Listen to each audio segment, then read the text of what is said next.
Everyone, welcome back to Mounil family. আশা করছি সবাই ভালো আছো, সুস্থ আছো, সাবধানে আছো। আমরাও ভালো আছি। তো এখন আমরা চলে এসেছি বৃন্দাবনের নিধিবন ঘুরতে, সাথে তোমাদেরকেও ঘোরাবো। তো এই যে নিধিবনের এটা মেন এন্ট্রান্স, তো এখান দিয়ে এখন ঢুকবো। আর ওপরে দেখতেই পাচ্ছ যে নিধিবনে যে তুলসী গাছ আছে সেগুলো দেখা যাচ্ছে। আর ওপরে ছিল বাদর, যার জন্য ভয়ে একটু ক্যামেরা কমই বের করছিলাম, ফোন আর কি।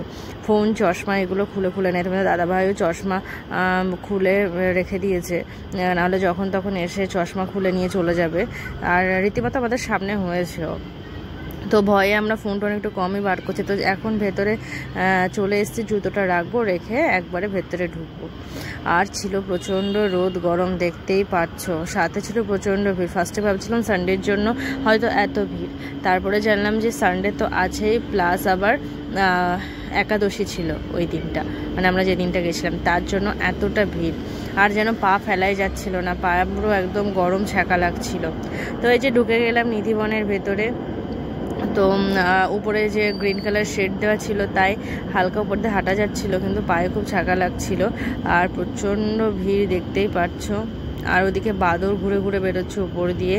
আর এই যে নিধিবনে ঢুকেই ফার্স্টে তোমাদের দেখিয়ে দিলাম গাছ। আর দেখো বাদর বসে আছে এখানে, নেট দিয়ে ঘেরা, তাই নাহলে টুক করে ফোনটা নিয়ে চলে যেত।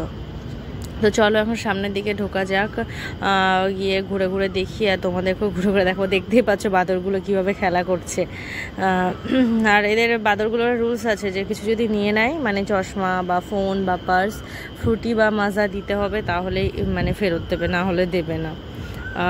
তো এই যে উপর যে কিছুটা অংশ ফাঁকা ছিল, ভয় করছিল যে যদি নিয়ে নেয় হাত থেকে ফোন। তারপরে এই যে তুলসী মাতাকে একটু প্রণাম করে নিলাম, ছুঁয়ে নিলাম। আর সামনে আস্তে আস্তে এগিয়ে যাচ্ছি। দেখতেই পাচ্ছ কতটা ভিড়, চাপাচাপি ঠেলাঠেলি এই করতে করতে ভেতরের দিকে যাচ্ছি। আর কি করা যাবে।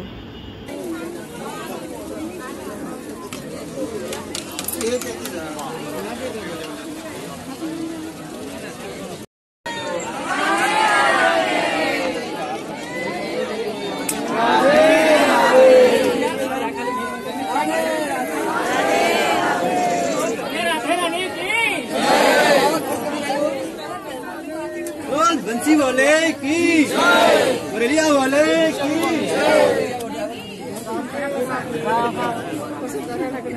তো অনেক কষ্টে এই ঠাকুর দর্শন করার জায়গাটা এসে পৌঁছেছি। তো দেখতেই পাচ্ছ কতটা ভিড়, ঠেলাঠেলি করে ভেতরে ঢুকতে হচ্ছে। ভালো করে ক্যামেরাটাও করতে পারছিলাম না, ভিডিও ক্লিপসগুলো নেব, তার এদিকে ঠেলাঠেলি কীভাবে নেবো, সাথে প্রচণ্ড গরম। আর এই যে ঠাকুর দর্শন করিয়ে দিলাম, আমাদের সাথে তোমরাও ঠাকুর দর্শন করে নিলে। আর নিধিবন প্রতিদিন খোলা থাকে সকালবেলা থেকে সন্ধ্যাবেলা পর্যন্ত, সন্ধ্যা আরতির পরে বন্ধ। তো এরপর থেকে এই যে এখানে পুরো খোলা অংশ, তারপরে আবার একটা মন্দির। তো এখানে বেশ অনেকে পুজো দিচ্ছে ঠাকুরকে। তবে একটা ঠাকুর দর্শন করে এই যে চলে আসলাম এইদিকে, তোমাদেরকেও সাথে সাথে দেখাচ্ছিলাম।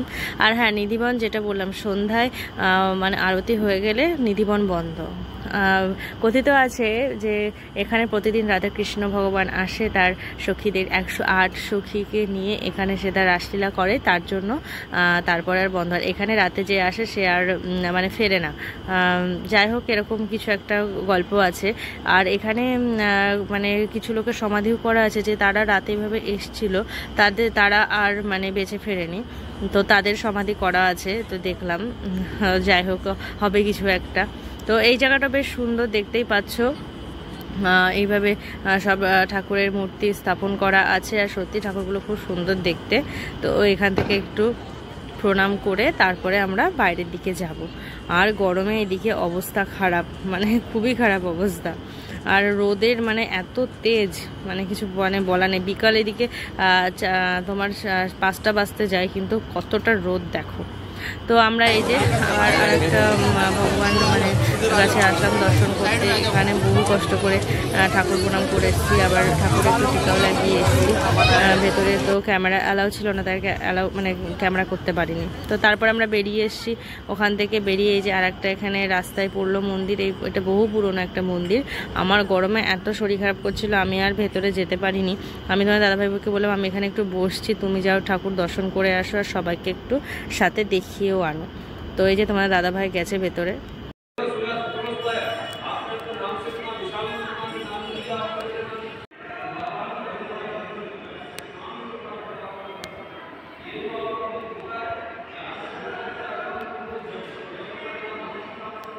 তো এই মন্দির থেকে বেরিয়ে আমরা বাঁকেবিহারী টেম্পল যাব ডিসাইড করলাম, তো কিন্তু ওখানে গিয়ে এত ভিড়, তো আমরা সেভাবে ঢুকতে পারিনি, তো ভয়ে বেরিয়ে আসলাম। তারপরে একটু শপিং করে নিলাম।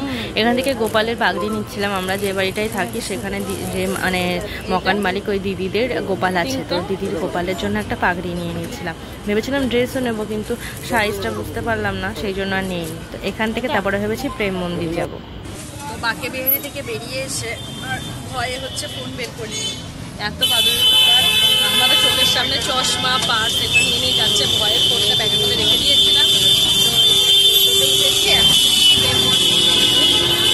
চলো প্রেম মন্দির গিয়ে আবার ভিডিওটা স্টার্ট।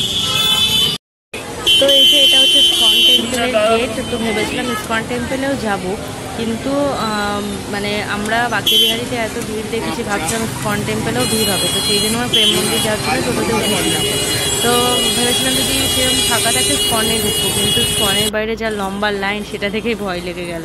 তারপরে আমরা আর নামিনি, তো বেরিয়ে এসে আমরা বুঝতে পারিনি যে এতটা ভিড় হবে, আর একাদশী ছিল জানতাম না। তো দেখতে পাচ্ছ কত মানে শয়ে শয়ে লোক যাচ্ছে, আর সাথে সানডে ছিল বা সামার ভ্যাকেশনও পড়েছে, সব মিলিয়ে মিশিয়ে মানে একাকার অবস্থা। যে প্ল্যান করে এসেছিলাম তার কিছুই হলো না। কত মানে ভেবেছিলাম বাঁকেবিহারীতে ভগবান দর্শন করব, সেটাও করতে পারলাম না। তো যেমন গরম ছিল তেমন ভিড় ছিল, গরমে শরীর অসুস্থ হয়ে যাচ্ছে, মানে ক্লান্ত লাগছে। তারপরে মানে এত রোদের তাপ, মানে তাতে শরীর পুরো মানে খারাপ হয়ে যাচ্ছে, আর শুধু মনে হচ্ছে জল খায়। তো যাই হোক, এখানে বেশ সুন্দর সুন্দর সব এই যে দোকানপাট বসেছে, মানে এখানে গোপালের জিনিস মানে অঢেল, মানে তুমি যেদিকে তাকাবে গোপালের জিনিস। তো আমরা এই যে প্রেম মন্দিরের কাছে চলে এসেছি। তো নেক্সট পার্টটা আমি খুব তাড়াতাড়ি নিয়ে চলে আসছি তোমাদের সঙ্গে। আজকে ব্লগটা এখানে এন্ড করছি, আর নেক্সট পার্টটা প্রেম মন্দির তোমাদের পুরো ঘুরে দেখাবো, প্রেম মন্দিরে ভগবানও দর্শন করাবো। তাহলে চলো আজকের মতো ভিডিওটা এখানে এন্ড করছি, দেখা হচ্ছে খুব তাড়াতাড়ি নতুন ব্লগের সঙ্গে। ততক্ষণ পর্যন্ত টাটা, বাই বাই, টেক কেয়ার, সবাই ভালো থেকো। আর পাশে মানে আমার পাশে থেকো, আর যারা এখনো পর্যন্ত আমার চ্যানেলটা সাবস্ক্রাইব করোনি প্লিজ সবাই সাবস্ক্রাইব করে দিও। রাধে রাধে।